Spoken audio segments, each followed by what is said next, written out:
Hello there, welcome to CoreTV News for this hour. I am Gete. Workers at the Presidential Villa, Abuja, have reported for duties early and readiness to formally receive President Muhammadu Buhari and Vice President Yemi Osinbajo. Following the inauguration ceremony on Friday, the duo is expected to resume their offices officially for the first time today. There were speculations that with his President Buhari's disciplined posture, he might want to take workers unawares by reporting to work early. As at the time of filing this report, Buhari and Osinbajo are yet to arrive at the Presidential Villa. Both are, however, yet to relocate to their official residence in the villa. President Muhammadu Buhari has announced the first set of appointments into his administration with immediate effect. The president this evening named Mr. Femi Adesina and Gabashew as being his spokesman. Femi Adesina will serve as special advisor, media and publicity, while Gabashew would be the new senior special assistant, media and publicity. The president had also approved the appointment of Lawal Abduhali Kazare as a state chief of protocol scope. Mr. Adesina is the current president of the Nigerian Guild of Editors, NGE, and serves as the managing director, editor-in-chief of the Sun newspapers. Gabashew served as the Director, Media and Communications to the APC presidential campaign. He has also served as the president of the Guild of Editors 16 years ago. Abdullahi Kazare as a career foreign service official and currently serves in Aso Rock Villa as a special assistant presidential matters. The SocioEconomic Rights and Accountability Project, SERAP, has urged President Muhammadu Buhari and Vice President Yemi Osinbajo to make public the details of their declared assets. The group made the request in a statement issued by Adetokunbo Momoni, its executive director in Lagos. The rights advocacy group says the public declaration of their assets would be consistent with Buhari and Osinbajo's anti-corruption credentials and their promises to the electorate. It claims the request followed the declaration of assets last week by the President and his vice to the Code of Conduct Bureau as required by the Constitution. Sarah recalls that the President said before the election that he would publicly declare his assets and liabilities and encouraged all his appointees to publicly declare their assets and liabilities as a precondition for appointment. According to the body, public disclosure of assets will give the general public a true picture of Buhari and Osinbajo's assets and will send a powerful message that this is not going to be business as usual with this government. It said the move would follow the best practices as laid down by late President Umaru Yar'Adua and boost government's fight against corruption and impunity of the perpetrators. The group then called for amendment in the laws relating to declaration of assets to include the requirement of public disclosure to ensure it is in line with international standards such as the UN Convention Against Corruption. Ijaw youths under the auspices of the Ijaw Youth Council Worldwide have voted President Muhammadu Buhari for the December deadline set for the termination of the presidential amnesty program for ex-Niger Delta militants. The IYC claims, though the Niger Delta people had expected that the amnesty program would have a terminal date, the decision by Buhari to terminate the program should include a laid-out plan to clean up the Niger Delta environment. It also said such termination should take into consideration the implementation of the nation's Environment Protection Report on Ogoni, as well as tackle the menace of oil theft in the region. The IYC, in a statement by its spokesman Eric Omare, says the council appreciated the fact that the amnesty program could not continue forever and therefore must have a terminal date. The statement reads, however, the question on the lips of beneficiaries and stakeholders in the Niger Delta region are, what would happen to those that have not been trained as of December 2015 and those still undergoing training or have not completed their training? The termination of the program would throw up challenges for beneficiaries of the program who are still undergoing training and are at different levels of their training. The IYC expects the federal government to address the fear of these classes of ex-agitators who are in different parts of the world and are worried that their training may be affected if the program is terminated in December 2015. The group says it had expected President Buhari to address issues such as cleaning up the Niger Delta environment, implementation of the UNEP report on Ogoni, and tackling the menace of oil theft, which had greatly contributed to environmental degradation in the Niger Delta. The chairman of Fika local government area of Yobe State, Baba Abare, on Sunday told journalists that the Boko Haram sect attacked two Yobe towns, Fika and Ngalda. Abare said the militants shot sporadically at the two towns to scare away people so as to have ample opportunity to loot. He explained that the major targets of the militants were shops in which they looted several food items as well as beverages, saying, however, that no life was lost during the attack. He said they proceeded from Ngalda to Fika town, the headquarters of Fika local government area of Yobe State.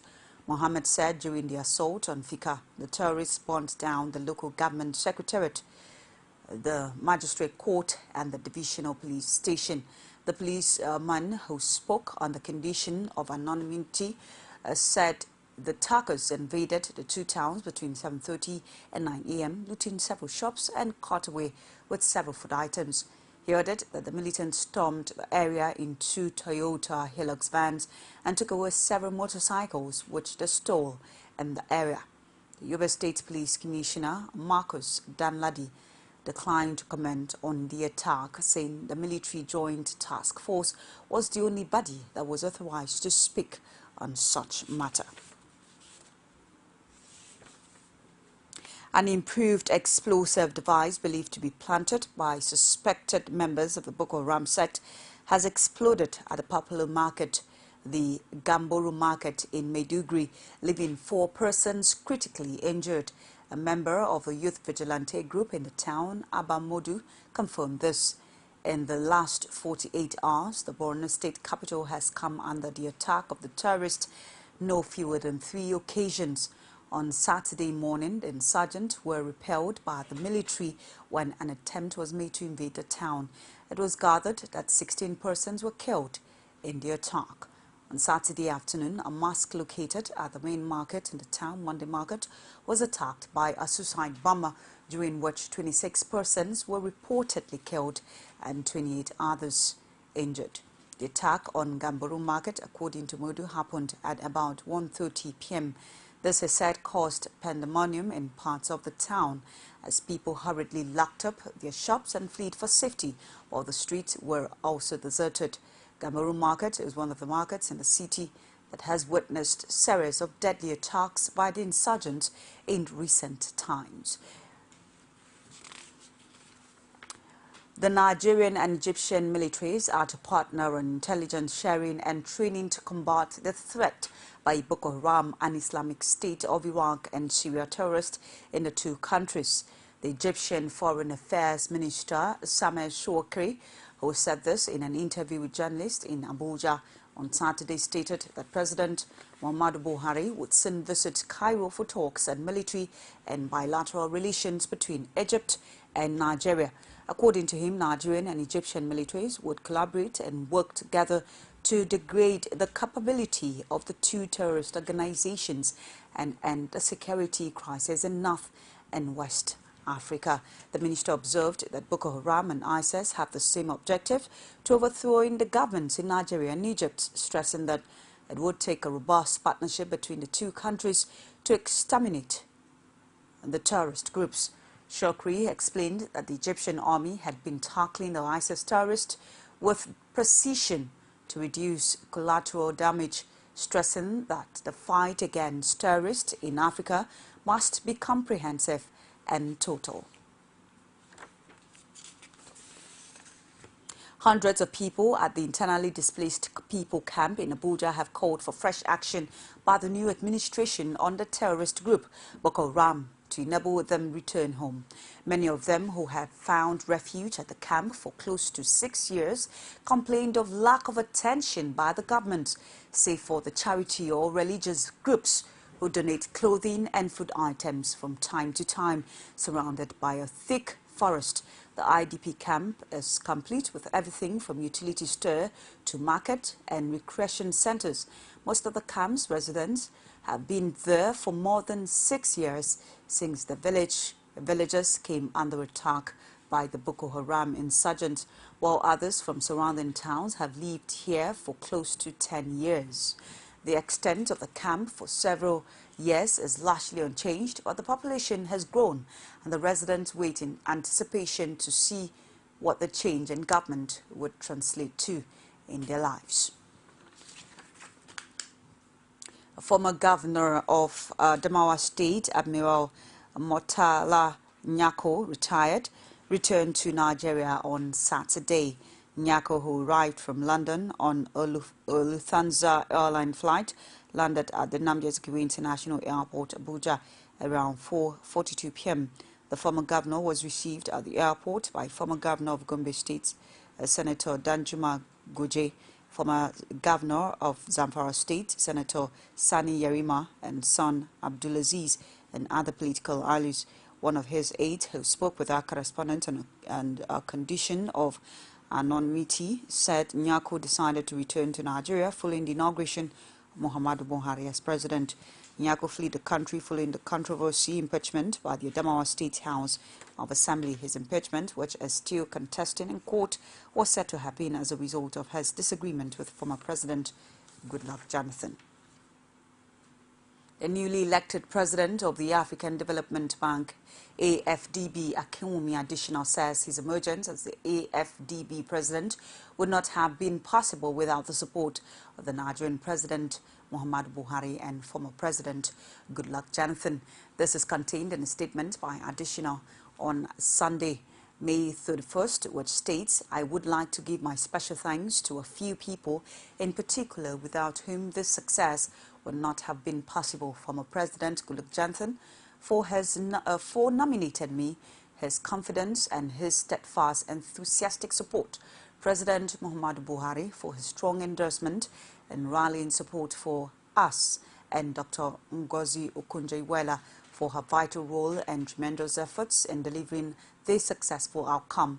He also promised to work hard with all African governments to deliver more inclusive economic growth across the African continent, expressing hope in the prospect of building on the work of his predecessor, Donald Kaberuka.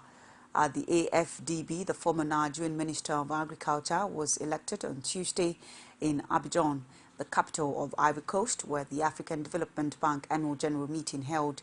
He beat seven other contenders for the top job. The cheering news came as Nigeria prepared for the inauguration of President Muhammadu Buhari on Friday, May 29th.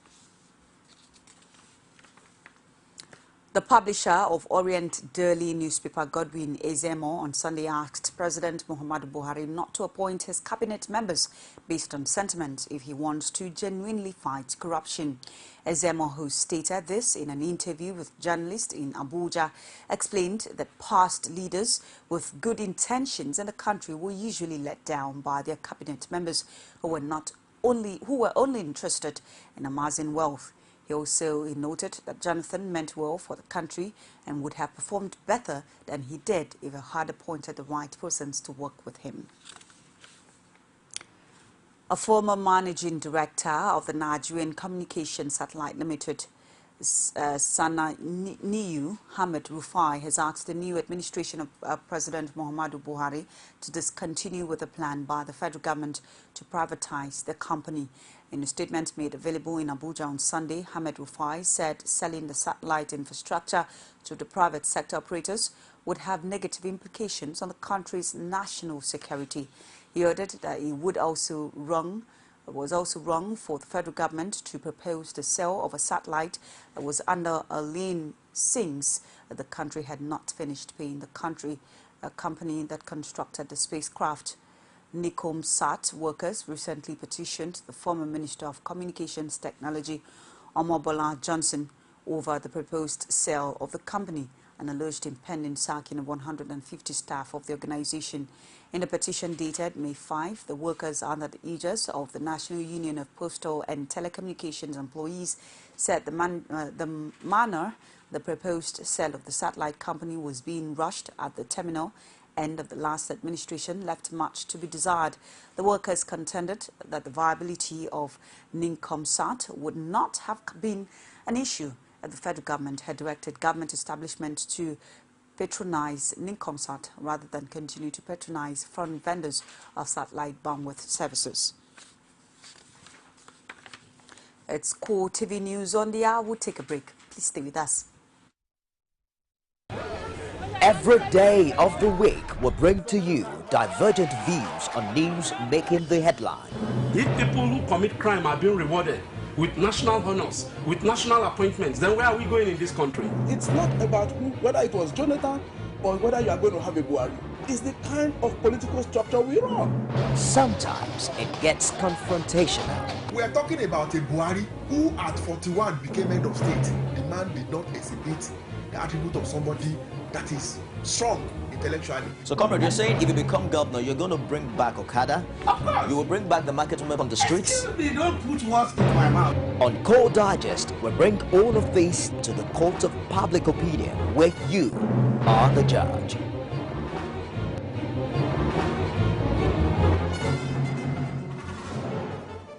Welcome back. It's CoreTV News on the hour. Don't forget that you can also reach us on our social media platforms on Facebook, facebook.com/CoreTV News. On Twitter at CoreTV News NG. And on YouTube at youtube.com/CoreTV Space News. The Northeast Youth Initiative Forum has called for the position of Nigeria's Senate President to be zoned to the Northeast Geopolitical Zone as compensation for aligning with the federal government for the first time since the democratic dispensation. At the press conference in Damaturu, the Yobe State capital, the national president of the coalition, Gambo, called on the senators-elect of the 8th session to rally behind a candidate from the Northeast. The claim giving the Northeast an opportunity to head the Senate would be preparation for the trouble of insurgency that the zone had passed through over the years. Gambo stressed that any candidate for the exalted position must have vast experience and should not have any criminal record, be it now or previously. The group revealed that since the restoration of democracy in 1999, Ahmed Lawan had been in the National Assembly and had the requisite experience to lead the upper chamber of the Assembly more than anyone else from the zone and should be considered for the exalted position. The group also commended President Muhammadu Buhari for directing the command headquarters to relocate to Maiduguri, the Borno state capital, to tackle the Boko Haram members. He said the directive confirmed the president's seriousness to fight insurgency in the Northeast. In the face of Nigeria oil revenue crisis, Kano State's government is set to embark on an aggressive internally generated revenue program backed by an anti-corruption agency that will prosecute corrupt government officials. Addressing journalists on his new master plan, Kano State's Governor Umar Ganduje said that his administration would be committed to serving the good people of Kano State. Ganduje said that he would begin with a rigorous drive for internally generated revenue to be able to complete the ongoing project and introduce new ones. In addition, Ganduje will establish an anti-corruption agency to fight anyone who may be involved with any form of corruption. Although Ganduje would have to settle a debt liability of 379 billion naira incurred from the government of Kwankwaso, he was optimistic about his master plan. Chances of success, insisting that the huge debt will not stop him from performing. On the security situation, Ganduje said that he would soon set up a security trust fund as part of steps to bring the security problem in the state to an end. The trust fund will be charged with the responsibility of sourcing funds to assist various security agencies in the state. Ekiti State Government has described an alleged claim by the All Progressives Congress APC lawmakers that they have not been paid their entitlements as faults and dishonesty. The government said in a statement issued on Sunday by the state's Commissioner for Finance, Tony Ojo, that the lawmakers duly acknowledged receipt of checks for their payment last week, Wednesday, through his office. The government was reacting to a statement supposedly issued by one Wole Olujobi, who claimed to be the lawmakers' spokesperson, that Governor Ayodele Fayose placed an embargo on the lawmakers' bank account and did not pay them their entitlements. Niger Delta Governor of Abubakar Sani Bello has appointed Shehu Danyaya. Sorry, I beg your pardon, I take that again. Niger State Governor Abubakar Sani Bello has appointed Shehu Danyaya, a retired civil servant, as the secretary to the state government SSG. Other appointments are Mikel Bitoshahi, a former member of the House of Representatives, as the chief of staff, Dr. Ibrahim Doba, a teacher and a columnist with the Daily Trust, and as the chief press secretary. The governor also named Hawura Maman as the director of protocol and Yusuf Wiley as the senior special assistant, timekeeping and schedule. These appointments are with immediate effect. Vice President Yemi Osinbajo on Sunday formally took over the leadership of the Villa Chapel located inside the presidential villa, Abuja. The chapel, built by the administration of former President Olusegun Obasanjo, always have the president or the vice president that is a Christian as the political head, while the president or vice president's chaplain as the spiritual head. Former President Goodluck Jonathan would have handed over the chapel to Osinbajo penultimate Sunday when he attended service in the worship center for the last time, but for the vice president's absence. Osinbajo attended service in the chapel for the first time on Sunday, accompanied by his wife, Dolapo. Bishop Wale Oke of the Sword of the Spirit Ministries, Senior Pastor Living Waters Unlimited Church, Pastor Laddie Thompson, and other clergymen. The vice president, who himself is a pastor, delivered a goodwill message to the congregation and did the benediction. He later proceeded to the children's church, where he prayed and took photographs with the children. He was also joined by members of his entourage. Sheikh Lawal Adam has now been confirmed as the new chief imam of Jos Central Mosque. The decision was reached Thursday at the Joint Executive Committee meeting of the Jamaatul Nasir Islam Jos North Local Government Chapter of the Jos Central Mosque Committee held at the boardroom of its secretariat. Sheikh Lawal Adam, who had been the deputy chief imam of the Jos Central Mosque since 2009, replaced the late chief imam Dawood, who died last week after a brief illness. The tussle between the contenders for the seat of the Ogoga of Ikere may be heading for the dangerous trend. This is confirmed as the Council of Princes and Princesses and Kingmakers are now at loggerheads. The conglomeration of Omo Owas says the selected candidate of the Kingmakers is not a prince, while the Kingmakers accused the Omo Owas of mischief, making the situation lead to name-calling and misleading. Meanwhile, the Oba's market in Ikere has been under lock and key since the demise of the former Ogoga last August. Rashid has more in this report.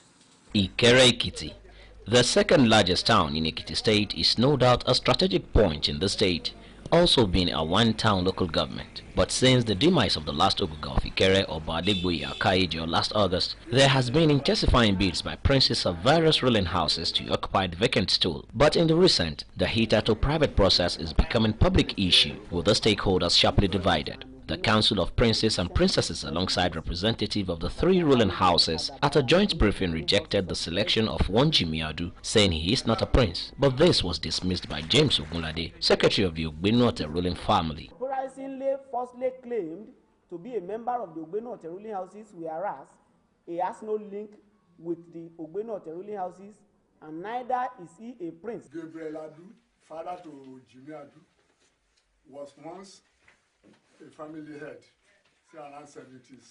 The father is a freeborn of Ogbenote ruling house. The Omowas also accused the Kingmakers of handpicking Jimiadu, but the Kingmakers say they have done the right thing as directed by the Ifa Oracle. Rather than for the Kingmakers to consult the Ifa Oracle as required by the tradition, native law and custom of Ikere Ekiti or the Ogoga Chieftaincy title, they came up with a piece of paper containing 14 Kingmakers out of the 21 traditional kingmakers in Ikere Ekiti.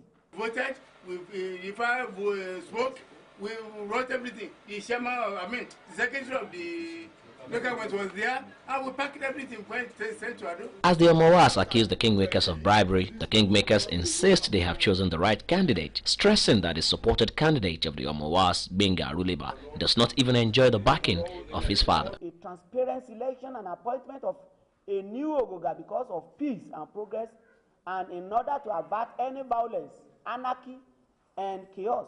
Bribery is general. They will say, if you are here now, they will say, I bribed you. The father of that man came with somebody else.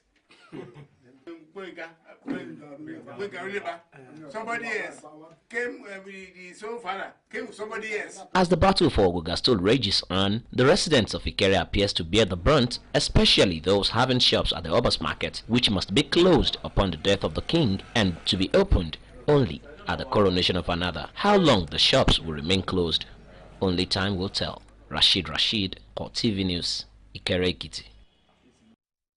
That's our news for Lazar. Thank you so much for staying on with us. Please join us again. I am Gift or Gete.